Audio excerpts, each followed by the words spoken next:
বন্ধুমহল সংগঠনের উদ্যোগে ধর্মীয় ভাব গাম্ভীর্যের মধ্য দিয়ে অনুষ্ঠিত ঈদে মিলাদুন্নবী ও মিলাদ মাহফিল।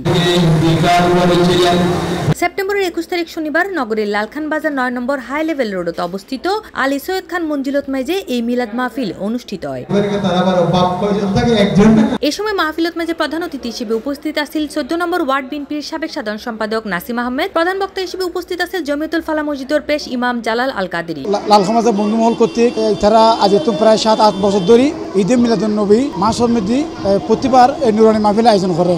তারা এই মাহফিলের উদ্দেশ্য দিয়ে তারা গরিব সকলের প্রচুর তবরুক বিতরণ করে এবং এলাকাবাসী সকলেরও সকালে তবরুক বিতরণ করিব।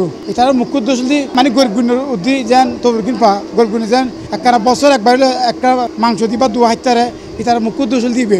লালখান বাজার হাই লেভেল রোড বন্ধু মহলের উদ্যোগে পবিত্র ঈদ মিলাদুন্নবী সাল্লাল্লাহু আলাইহি মাহফিলের ব্যবস্থা করি। ইতার লেবুলি আই বন্ধু মহলের প্রত্যেকের শুকরিয়া আদায় করি যে কোরআন হাদিস মতে মিলাদুন্নবী সাল্লাল্লাহু আলাইহি সাল্লাম অসংখ্য আয়াত দ্বারাই অসংখ্য হাদিস দ্বারাই প্রমাণ আছে। এখন মিলাদুন্নবী দলিলের প্রয়োজন নেই। প্রত্যেক ঘরে ঘরে প্রত্যেক এলাকায় এলাকায় প্রত্যেক মসজিদে মসজিদে এমনকি বর্তমান সরকার যে ঈদ মিলাদুন্নবীর ছুটি ঘোষণা করি।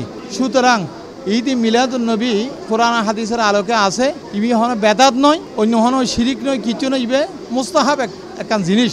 এছাড়া অতিথি হিসেবে আরো উপস্থিত আছেন চট্টগ্রাম মহানগর যুবদলের সাবেক কোষাধ্যক্ষ সম্পাদক নূর হোসেন উজ্জ্বল, লালখান বাজার ওয়ার্ড বিএনপির বন্ধু মহলের প্রধান উপদেষ্টা আবু গনি এবং রূপালী সমবায় সমিতি লিমিটেডের পরিচালক মুসা খান। প্রতি বছর নেই, এবার হওয়া আর বন্ধু মহলের উপলক্ষে পবিত্র জশ্নে জুলুস ঈদে মিলাদুন্নবী সাল্লাল্লাহু আলাইহি সাল্লাম মাহফিল অনুষ্ঠিত হচ্ছে। উক্ত আয়োজনে আর পুরো এলাকাবাসী আর প্রচুর সহযোগিতা হচ্ছে। আর বন্ধু মহল সদস্য এলাকাবাসীর মধ্যে আর চিরকৃতজ্ঞ। তারার কঠোর পরিশ্রমে আর এই আয়োজনগান সফল হইয়ে এই আয়োজনের মধ্যে আর প্রায় মিলাদের মাধ্যমে 500 মানুষের তৌরিক বিতরণ হচ্ছে। উক্ত আয়োজনগান ইনশাল্লাহ আগামীতে আর বড় পরিসরে ভাবে আয়োজন করিবার চেষ্টা থাকতুম। এছাড়াও এই মিলাদ ও মাহফিলত মেজে বন্ধু মহলের সদস্যবৃন্দ ছাড়াও এলাকার বিভিন্ন শ্রেণী পেশার মানুষ সকল অংশগ্রহণ করে। C+ TV Chittagong.